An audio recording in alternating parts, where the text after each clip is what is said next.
Welcome to Business News. I am Chiwendo Osisiagu.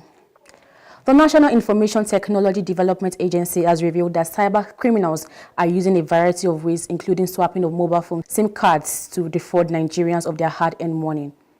Ibrahim listed a number of ways through which the criminals obtain information from their potential victims, including swapping of SIM cards to ensure that victims were not alerted when their funds were being stolen through online banking transactions.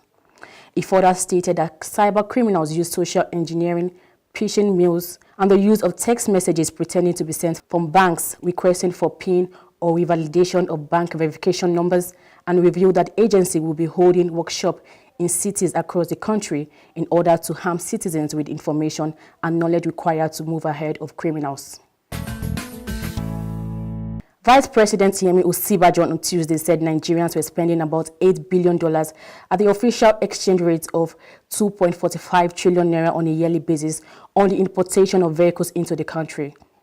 Osibajo, who was represented by the Director General, National Automotive Design and Development Council, Jelani Aliu, disclosed this at the 19th Abuja Motor Fair. He said that the federal government is fully committed to industrialization and the mining sector to enable it to create direct and indirect jobs for Nigerians, adding that about $8 billion goes to overseas countries for the importation of vehicles, while Nigerians are suffering, saying that most of the used vehicles imported into Nigerians are unsafe and not good for our citizens. So what we're doing is, first, we're encouraging the companies to come in and produce vehicles here.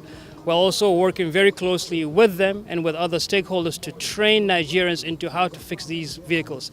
As you know right now, whether you have a new vehicle or an old one, when something goes wrong, you're at the mercy of the mechanic.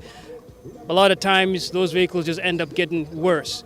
So we're working very closely with stakeholders. Like I mentioned earlier, we're currently working with the presidency to train at least 3,200 Nigerian youth across the country in mechatronics.